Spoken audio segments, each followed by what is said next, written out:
Oh, I'm out here on another day trip. I don't even know what this trail is called. It's the lower portion of a different trail that I've previously hiked. Should be a shorter one. Reason being is it's pretty cold up here. It's about freezing right now. And this is also a lower altitude because of the snow. But I kind of want to snow hike, but I don't want to deal with sloshy snow. I want to deal with like actually frozen snow, because in a way you can still get some traction off of that at least. So this trail is kind of like a really popular mountain bike course slash horse trail. It's not the easiest one. Downhillers love it. It would be kind of neat to take the electric unicycle on here, the Sherman Max.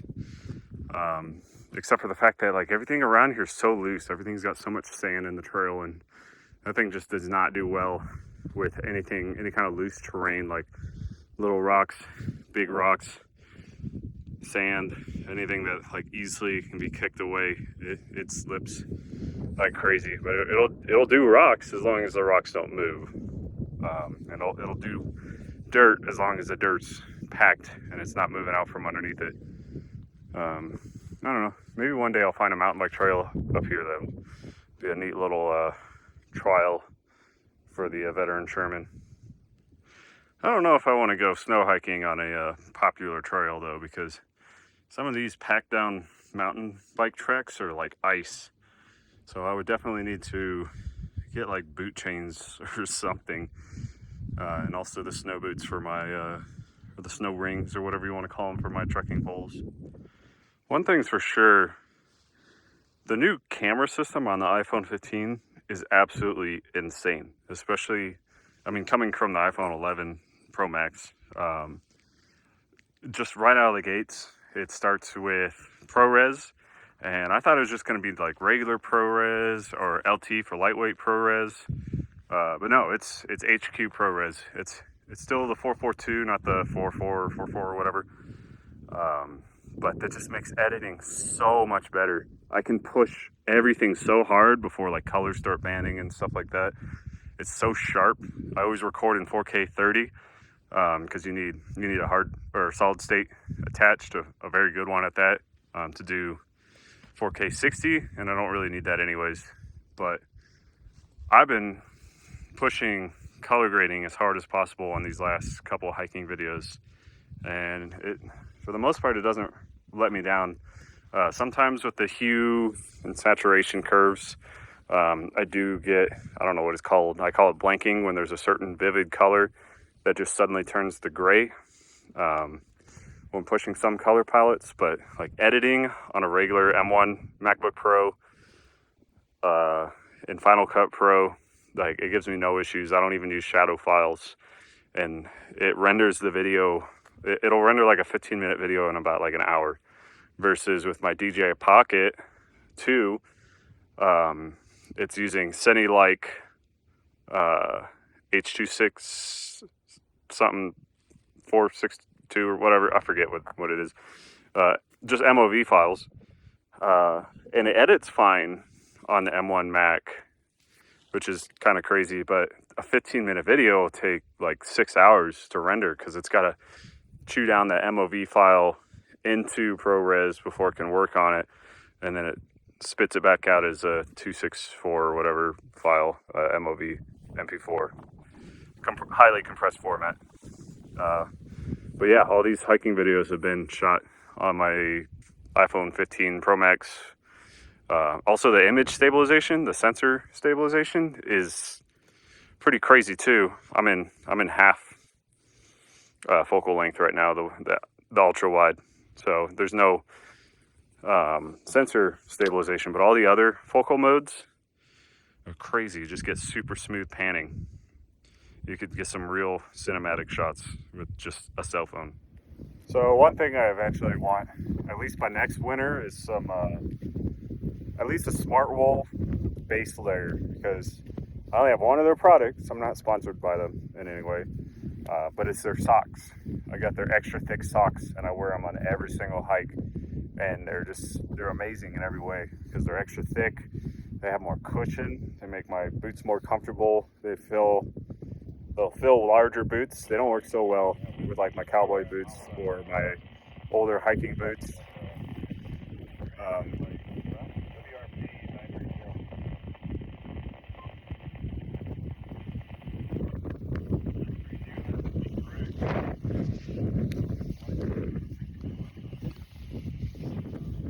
Unfortunately, when I price their base layer, it comes out to about $250 for their thermal tight knit or whatever, which isn't ideal. Like I normally wear some Russell fleece that's like form fit, and I got them for $5 a piece at Walmart during the spring, and they're great. They're good enough. Even right now, I'm wearing Under Armour over it, experimenting, trying to make it a little warmer, trying to make like fleece and then Under Armour to trap some of that warm air in between. And it's kind of actually working like that. But even Under Armour is $40 a piece. Smartwool is like $110 a piece. So I might just get their base layer. I kind of want to get their thermal base and a thermal shirt and pants for like the coldest situations. But most of the time when I'm hiking, like this generic fleece base layer keeps me plenty warm. So I think I might buy just their base layer stuff, maybe another pair of socks. But yeah, like Smartwool is no joke. It's overpriced, about as overpriced as it can get. I don't think it's worth that much, but their socks are, and their base layer might be worth it. I don't know. We'll see. A little hike hack. If you're ever looking for a trail that's pretty moderate, just go after a trail that is commonly used by mountain bikers. It's obviously not a flat path, but it's pretty moderate. So if you want like not an easy but moderate trail, mountain bike trails are pretty good. I kind of want to get back into mountain biking, but I'm getting up there in age. I'm still pretty young. I'm in my 30s. But the mountain bike I have is a Kona Stinky, which is a pretty intermediate downhill bike. So it has like no uphill gears. I bought it when I was 20. And even then, like it was a pain because there's no just creep up hills like on a road cycle or anything like that. It's all downhill. And on top of that, I still have it. I just put new tires, new tubes on it, and then when I bought it, I put a whole new brake system on it, and now the brake system's leaking again, and the front forks have basically no seals left, so it's all just riding on really bouncy air. So I don't know if I should repair it or just sell it and maybe get like a Trek or something like that, something with uphill gears. I don't necessarily need downhill all the time. I just thought it was a cool bike. I thought downhill was cool at the time because they had like big triple forks and everything like dirt bikes. But you also have to power all that weight. Well, I was just cruising along on the easy part of the trail, and the highway's up there, and there's an old car down in the bushes. Maybe I'll go check it out real quick. I wonder what kind it is. Almost looks like a Porsche. Got like a slope back. I wonder what caused this car to go flying off the road. Definitely not a Porsche. But yeah, it kind of looked like it was on fire. There's some burnt trees around here, but I think it was burnt before this car crashed. Well, fortunately, there's no dead bodies in here, so it was obviously reported.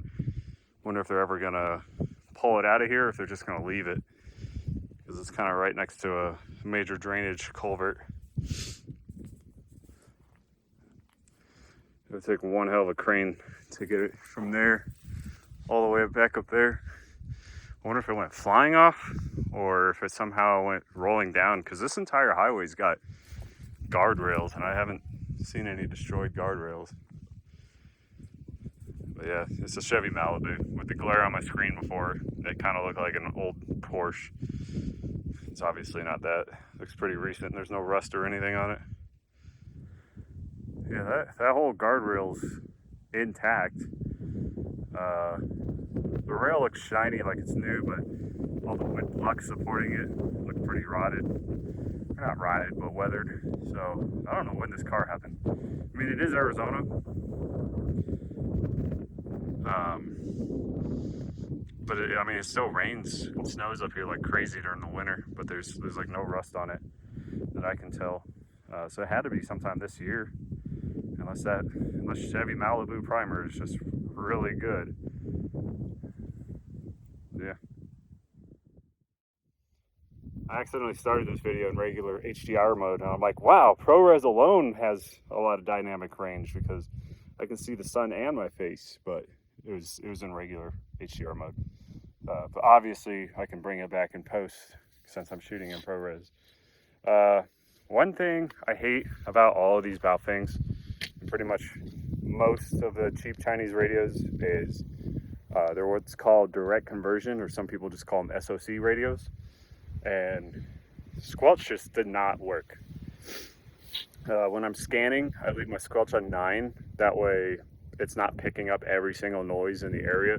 But there were just some people talking on the repeater, and they cut in and out. Like, they'll be talking, it's perfectly clear as day, there's no static, and then all of a sudden it stops picking them up. And I can sit there and hold the squelch open button, and I can hear them talk, but as soon as I let go of it, even on squelch level 1, it just closes the squelch mid-conversation. So it's super annoying. I thought about getting an Ocean, because most of their radios are super heterodyne, which does a lot better with squelch. Direct conversion, basically, squelch is non-existent, even if it's an option in the menu. But with super het radios, squelch is a real thing because that's kind of a part of how super het works. But I wanted to get the KG10 just because it's quad band and I can do satellite work with it because it's full duplex. But I might just take the plunge and get the Kenwood D75 when it comes out sometime this month, even though it's $750, but I'm hoping it's a buy once, cry once radio. Unless it doesn't do full duplex, because I guess the 72 did that, and then they got rid of it on the 74, and everybody's asking if the 75 does full duplex, because that's kind of a big feature to just leave out of your radio. But that's because they're doing digital. But I'm sure there's a way Kenwood can make a digital radio that still does full duplex on the analog side, at least. Because that would be really cool to have one radio that just does it all, like a buy once, cry once kind of thing. Yeah, that's just a little gripe while I'm hiking on these Baofeng radios. It's kind of a cool view. I can't really get it on this camera, but I don't know. Let's see what it looks like in post. It's like, it would make a really sharp image if I brought my Canon with me. Also, apparently, the repeaters that I always listen to on Mount Lemmon, both 2-meter ham and GRMS, apparently they're owned by the same guy, and the guy that owns it's on the radio right now. And I can hear the GRMS on my left side, my ham on my right side, and also sometimes I can hear the GRMS in his background. So you had to turn the volume down.